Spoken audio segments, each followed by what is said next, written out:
What's going on, guys? In this video, I'm going to share 8 things that every e-commerce store needs to have to maximize sales. And when I say needs to have, I mean if you're not doing these 8 things, you're not even trying. And stick around to the end because I'm also going to share 3 bonus tools you can use to maximize sales even more. But those are 3 things that I would consider a little bit more of a nice to have, or they might be just a little bit more complicated to get started with. But we'll get to that here in a minute. Okay, to first just jump in here, I'm not going to waste any time. The first thing you have to have, you probably already have this, hopefully you do, some people are really against them and they're wrong, is you have to have at least an exit intent pop-up, but you need to have at least one type of pop-up on your website. The reason why is because that's going to be the main entry point for people to opt into your email list, assuming that they don't go through and make the purchase right there on the spot. And the majority of people who visit your site are not going to make a purchase the very first time they visit your site. And depending on where you got that person from,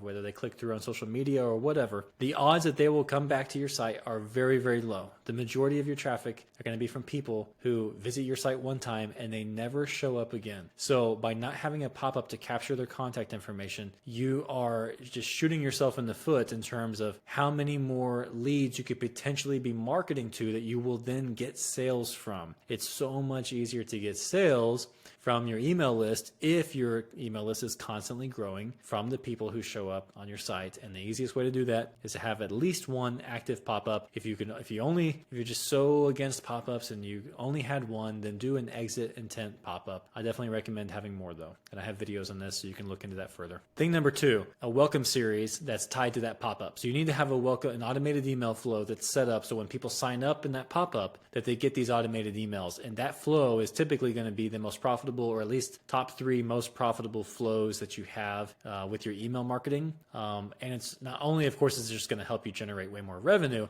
but that is going to give people a great introductory experience into being a customer for your brand, because that's where you're going to introduce your brand story and your unique value proposition, and you're going to introduce either the hero product or like the main thing that they need to know as someone who just doesn't know anything about your brand or your products. You're going to give them the main information they need to have. You're also going to let them know who you are, what you're all about, why they should shop from you, why you're different from your competitors. Those are all the things that you need to be presenting in this welcome series. And so one, that's why it's going to be so much easier to win over new customers, because you're addressing all these big questions and concerns and sales objections and all that. But the other thing is, again, you're starting them off like whatever type of customer experience you want them to have. For a lot of your customers, this is going to be that first impression. This is where they're going to start that experience as a customer with you. And this gives you a chance to start things off in a really positive way. Okay, so then the third thing that you have to have is a 2-step order form. So if you're using Shopify, you already have this built into your theme most likely, and unless you're using some like custom theme where the developer didn't put that in there, which is very unlikely, or some like really old theme that hasn't been updated. But what that means is that, and I'm sure you've noticed this whenever you shop on a website, is a 2-step order form is whenever you first go to checkout, it's asking you for your contact information, or at least your name and your email address to create an account. And then the next one will be your shipping information. So that's where you actually will start the checkout. So once you've given them your name and email address, this is before you've put in your address, your credit card information, none of the important stuff. Now you've opted into their email marketing, and now you can be enrolled in an abandoned checkout flow. So there are so many people, so many potential customers who will initiate that first part of the checkout process, but then they get stuck on the second step of the checkout process where you have to put in your shipping information. Maybe something just distracts them. Maybe they're, not quite sure if they actually want to go through with this, whatever.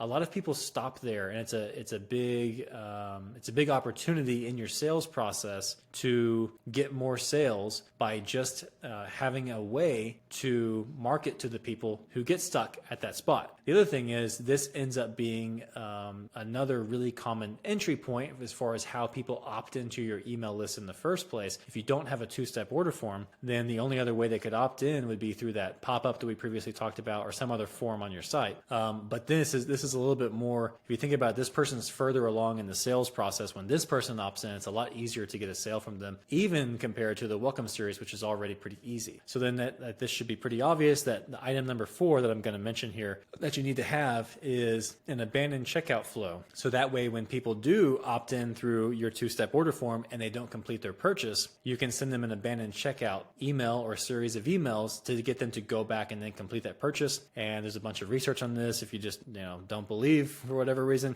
and you can see that these have an insanely high success rate, and they're very good at reclaiming lost revenue. So and again, if you're using Shopify or any of the other big platforms, you very likely already have a two-step order form, even if you don't know it. And if you don't, you need to get on that ASAP. And if you don't have an abandoned checkout flow set up, which you could very easily not have that set up and not realize it, definitely do that, even if it means using the basic one through Shopify and not getting it set up in Klaviyo or anything yet. Okay, number 5 is an order bump. This is, I'm sure you've noticed whenever you're shopping on Amazon and you're looking at a product and it says that this product is often purchased with this other product, and click here to add both to your cart. That's an order bump. They're trying to get you to you're looking at the order that you've already kind of either you've picked out or you're looking at, and they're trying to encourage you to let's just bump that up a little bit. Let's just bump up that average order value just a little bit. And once someone is already buying one thing, it's easier to get them to buy the second thing. Or once someone is spending $50, it's easy to get them to spend an extra $5, $10, right? Because it doesn't seem so much compared to the original purchase. And hopefully that thing adds even more value to their purchase. So this is something you can do with different Shopify apps,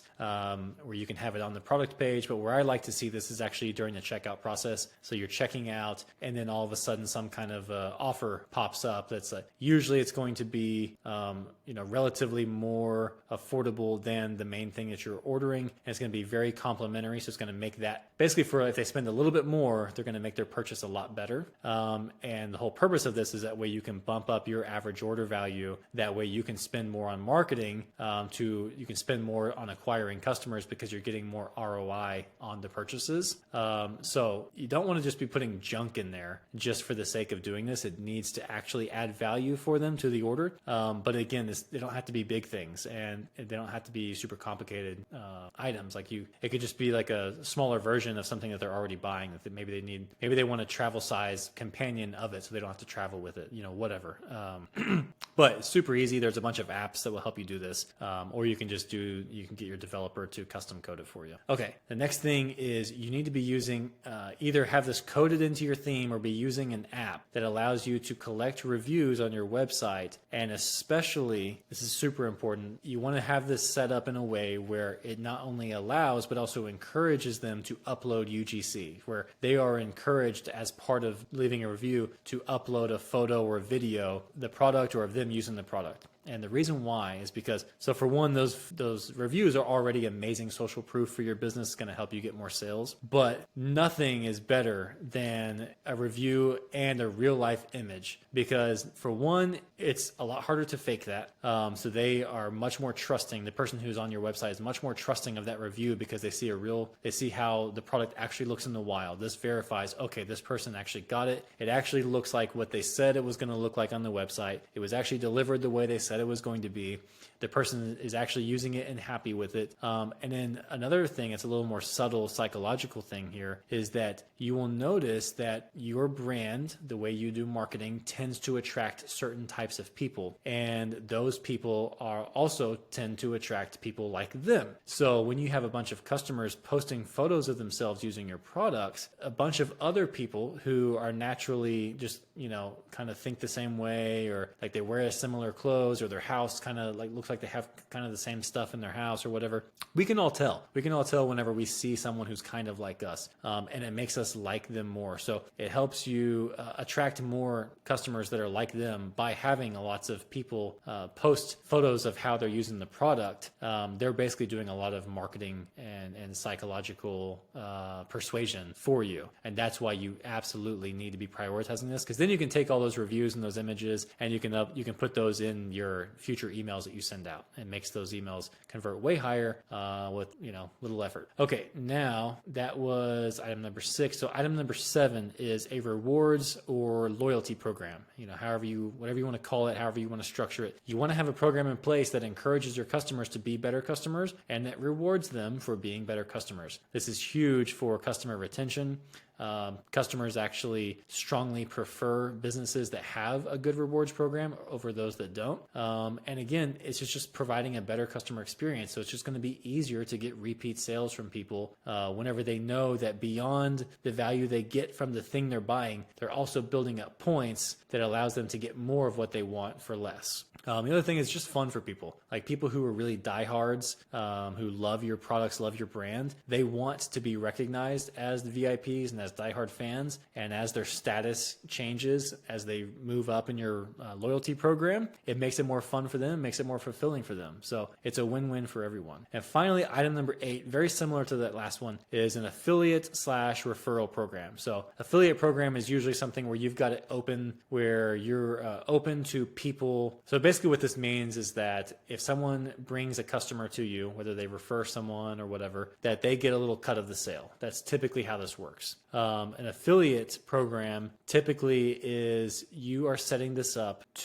for people to sell on behalf of your business who may or may not actually be customers already. These could be people who are just really good at doing affiliate marketing, and they just don't even, maybe they're not even in the market to buy your products. It could be you sell, products for women, and it's like some, random guy who would never need or use that product, but he's really good at affiliate marketing, so he's an affiliate and he's driving a bunch of sales for you. The other side of this is a referral program, and this is really more catered towards your actual customers. So this is where you're trying to get your customers to refer other customers to you. A lot of times you will offer some sort of incentive where maybe they get $5 off their next purchase and the person they referred gets $5 off their first purchase, or maybe only the person who's being referred gets something, or vice versa. You can do it different ways, but the point here is that this is a program that's really more based around your customers, your actual customers referring people to you, whereas an affiliate program is more catered towards trying to recruit professional affiliates who are good at affiliate marketing to sell on your behalf. And whichever one you choose to go with, or if you do both, that's up to you for your business. It's just whatever fits with your brand and your strategy.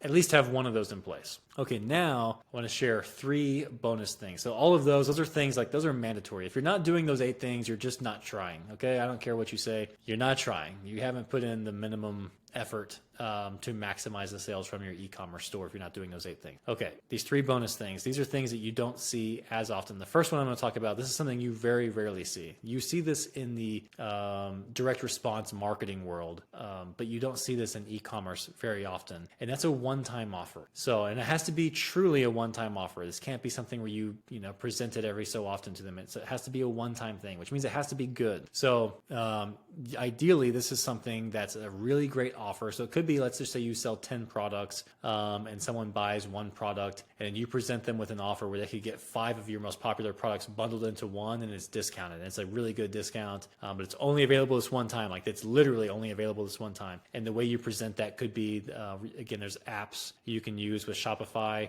where you can have this custom coded to where, let's just say they complete their checkout and it immediately forwards them to another page that presents this one-time offer. And you just don't see this in e-commerce very often. And it is such a simple way and a powerful way to increase the average order value for your e-commerce shop. Again, it just takes a little work to get it set up one time, and then it's just automated and it just runs. It's just there and it just runs for you, and you can kind of track it and you can make changes over time if you want to, but usually you don't have to really make too many changes, very often to it. And again, like I said, it needs to be a great offer and it needs to be truly one time for that to work. Another thing, I think that this is pretty common, but a lot of people just if they're kind of new, they might not be thinking about this, but let's just say you don't have a big ad budget yet. One thing you could at least get started with is doing some retargeting ads to the non-buyers, so the people who visit your site but don't purchase anything.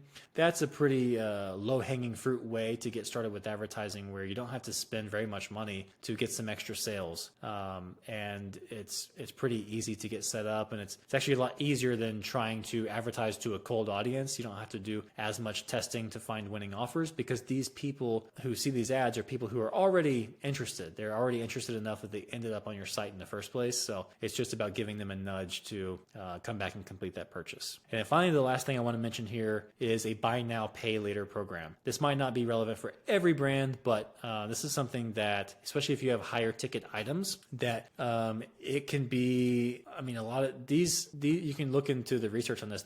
These programs have absolutely exploded. I kind of have different opinions about this, to be honest, when it comes to, I personally would not use this on certain brands, where if I feel like if the items are really cheap and then people have to finance those items, you're probably doing them a disservice, right?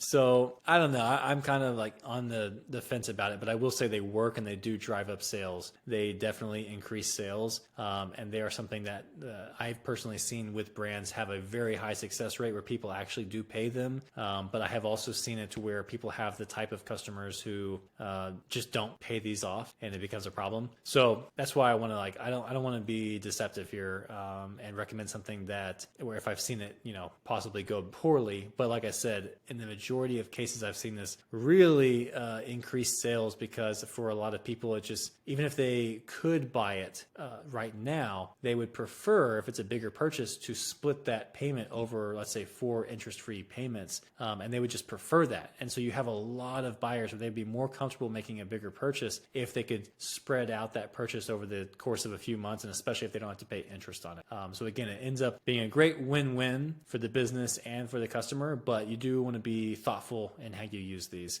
in my opinion. Some people just don't care, so by all means do you. But okay, so that's it. Those are the 8 things plus 3 bonus things that you have to maximize sales in your e-commerce business. And this is not even scratching the surface as far as what you can do with email marketing. This is really more focused on what happens on the site during your sales process. So if you don't have all those 8 things I mentioned, then you know what to work on next. So I hope that was helpful, and I will see you in the next video.